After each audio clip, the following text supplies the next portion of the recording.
81 years ago today, the Empire State Building erupted into flames as a B-52 bomber slammed into its north side. And honestly, it was pretty dumb. Construction of the Empire State Building was announced in August of 1929. Wildly enough, it was completed in May of 1931, and not only was it ahead of schedule, but it was also within budget, something I honestly forgot was possible. Anyways, the history of the Empire State Building was a bit mixed, at least early on. Adorned with nearly 750,000 pounds of aluminum, the Empire State Building wasn't just the world's tallest skyscraper, but a symbol of American progress. But then the Great Depression hit, changing the way Americans viewed progress. For example, the original King Kong movie was released in 1933. Near the end of the movie, Kong, a giant gorilla monster, climbed the Empire State Building while holding onto a lady. However, he was eventually shot down by fighter planes, leaving behind a sea of skyscrapers in the background. At the time, critics took this scene as a symbol for the fall of American capitalism. They were about 100 years off. Anyways, things changed after World War II, as America began expanding its footprint across the globe.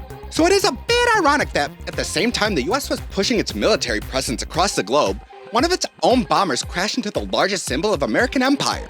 On the morning of Saturday, July 28th, a three-man crew was flying the B-52 from Massachusetts to New Jersey before ending their journey in Sioux Falls, South Dakota. They didn't make it. The plane dipped below the fog line to get their bearings straight, only to find a massive building right in front of them.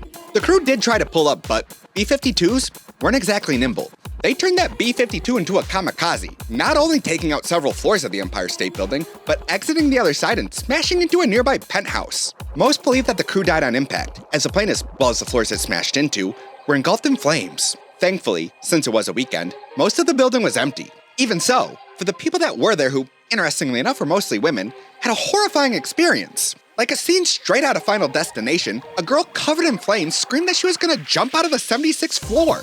Overall, only 14 people died, and although that is sad, if it wasn't for the weekend, that could have been significantly worse. There were even talks of reopening the observation tower only a few days later. Today, the Empire State Building still stands. Despite the fact that it's no longer the world's tallest skyscraper, it is still a symbol of American exceptionalism.